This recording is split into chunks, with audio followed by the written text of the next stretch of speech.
Om Namah Shivaya. Hi friends, how are you? In this video we are going to learn about Montague fracture dislocations and Gallia-Azzi fracture dislocation. Okay, Montague fracture dislocation, Gallia-Azzi fracture dislocation.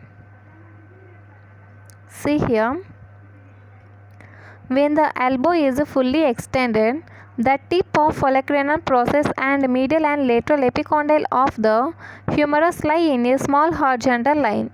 When the elbow is fully flexed, the three bony points form an equilateral triangle. In dislocation of elbow, this relation is disturbed. In dislocation of elbow, this relation is disturbed. Ulna stabilizes the forearm by gripping the lower end of the humerus by its trochlear notch and provides a foundation for radius, provides supination and pronation at the superior and inferior radio-ulnar joints. The fracture of upper third.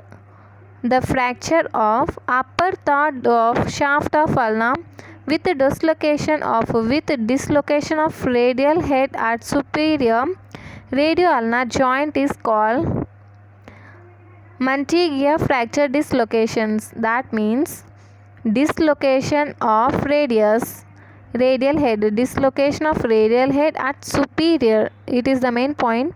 Dislocation of radial head at superior radio-ulnar joint is called Montague fracture dislocation.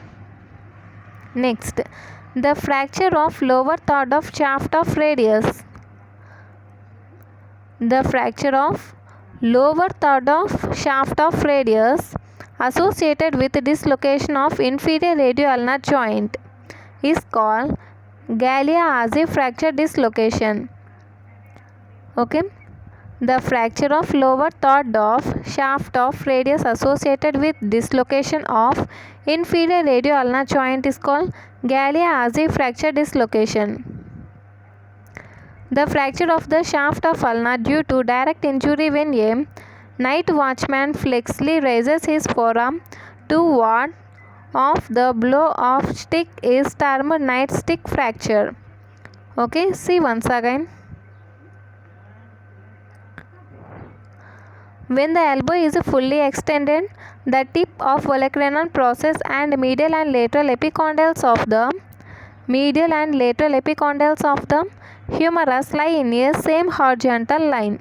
When the elbow is fully flexed, the three bony points form an equilateral triangle, and the three bony points are medial epicondyle, lateral epicondyle, and olecranon process. These are the three bony points form an equilateral triangle. In dislocation of elbow, this relation is disturbed. In dislocation of elbow, this relation is disturbed. Ulna stabilizes the forearm by gripping the lower end of humerus. Ulna stabilizes the forearm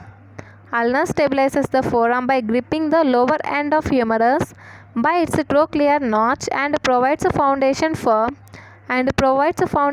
radius to produce supination and pronation at the superior and inferior radio-ulnar joints.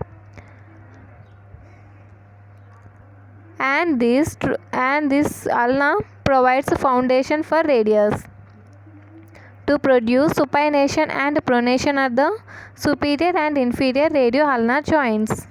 See here, what is Montague fracture dislocations and Gallia-Azzi fracture dislocations. First, Montague fracture dislocations. The fracture of upper third of shaft of ulna. The fracture of upper third. Okay, if this at upper third, okay, this is the at upper third. The fracture of upper third of shaft of ulna with dislocation of radial head at superior radio-ulnar joint is called Montague fracture dislocations.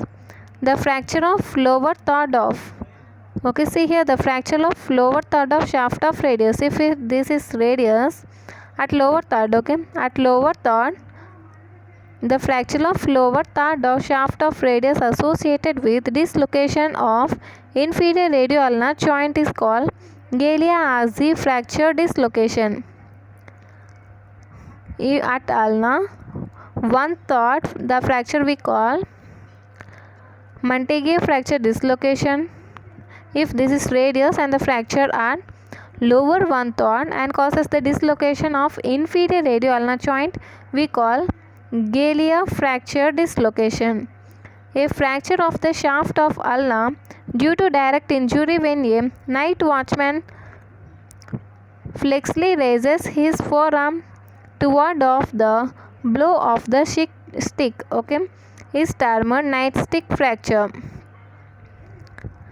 A fracture of the shaft of ulna, due to direct injury when a night watchman flexibly raises his forearm toward of the blow of the stick is termed nightstick fracture. Okay guys, this is about the dislocations, Montague and Gallia and nightstick fracture. Okay, if you like this video, like, share and subscribe. Thank you.